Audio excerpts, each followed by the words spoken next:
Hai Shalom saudara dan saudari terkasih. Kita bertemu lagi dalam program Rasidi Reality TNI Malaysia. Saya mendoakan anda semua sehat-sehat dan damai sejahtera. Pada hari ini kita akan sama-sama mendengarkan firman Tuhan yang ditulis oleh Pastor Chris Oyakilome yang bertajuk Biarkanlah Dia Memimpin Kamu. Ayat pembukaan Injil kita pada hari ini yaitu Roma 8 ayat 14 menyatakan, kerana seberapa banyak orang yang dipimpin oleh Roh Allah, maka itulah anak-anak Allah. Dalam Kisah Para Rasul bab 13 ayat 1 hingga 4, kita dapat melihat para muridnya mengerjakan firman Tuhan Yesus dalam Lukas 10 ayat 2. Yesus telah berkata, tuaian memang banyak, tetapi pekerja sedikit. Kerana itu, mintalah kepada Tuan yang empunya tuaian supaya dia mengirimkan pekerja-pekerja untuk tuaian itu. Dalam Kisah Para Rasul 13, para rasul menjawab perintah itu melalui doa.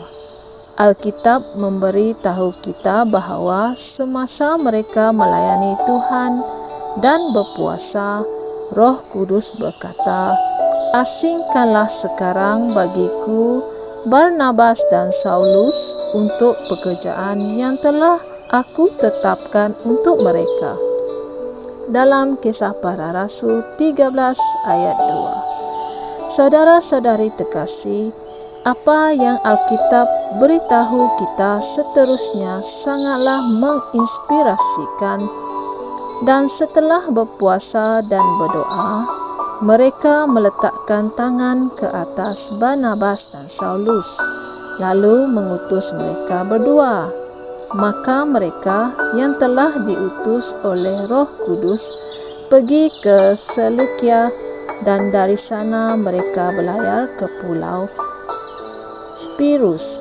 Dalam Kisah Para Rasul 13 ayat 3. Jadi siapa yang menugaskan kedua-dua pekerja ini dan mengutus mereka? Roh Kudus. Dalam Kisah Para Rasul bab 8 ayat 26, kita dapat melihat satu lagi kisah yang indah tentang bagaimana malaikat Tuhan bercakap kepada Filipus meminta dia pergi ke suatu tempat. Kemudian Roh Kudus mengarahkan Filipus mendekati kereta kuda seorang sida-sida Ethiopia yang merupakan seorang anggota istana Kandaki, Ratu Negeri Ethiopia. Lalu kata Roh kepada Filipus, pergilah ke situ dan dekatilah kereta itu. Filipus segera ke situ. Dalam Kisah Para Rasul 8 ayat 29 hingga 30. Saudara-saudari terkasih, Filipus bertindak mengikut apa yang diperintahkan kepadanya dan mendapati sida-sida itu duduk di dalam kereta kudanya sedang membaca kitab Nabi Yesaya, tetapi dia tidak dapat memahaminya. Filipus menawarkan dirinya untuk menjelaskannya, dan kemudiannya memberitakan Injil Yesus kepada sida-sida Ethiopia tersebut, dan akhirnya sida-sida itu diselamatkan dan dibaptiskan. Dalam Kisah Para Rasul 8 ayat 26 hingga 39. Haleluya! Sekali lagi kita menyaksikan Roh Kudus mengutus seorang lelaki ke ladang untuk menuai. Roh Kudus ada di sini untuk tujuan. Dia ialah Tuhan yang mempunyai tuaian itu, dan melalui rahmat dan kuasa-Nya yang bekerja di dalam diri kita, Dia boleh menjadi saksi yang efektif bagi Kristus yang telah dibangkitkan. Ketahui dan ambillah tempatmu sebagai rakan sekerjanya ketika dia memimpin kamu untuk bekerja sebagai seorang penyelamat jiwa dan pembina jiwa. Ikutilah bimbingan dan petunjuknya. Haleluya. Mari kita sama-sama berdoa. Ya Bapa, terima kasih atas Roh Kudus yang adalah Tuhan yang memiliki tuaian tersebut dan hidup di dalam diriku untuk membimbingku dalam menyelamatkan jiwa-jiwa dan membangunkan mereka dalam kerajaan. Aku memanfaatkan rahmat dan kuasa-Nya dalam diriku untuk menjadi saksi Injil yang efektif untuk Kristus yang telah dibangkitkan, memenuhi panggilanku setiap hari sebagai penyelamat jiwa dan pembina jiwa. Dalam nama Yesus, amin. Haleluya.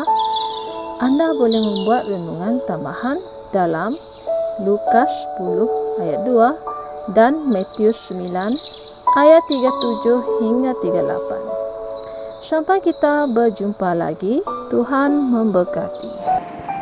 Kami percaya saudara-saudari semua telah diberkati dengan perkongsian firman dari Rhapsody Reality.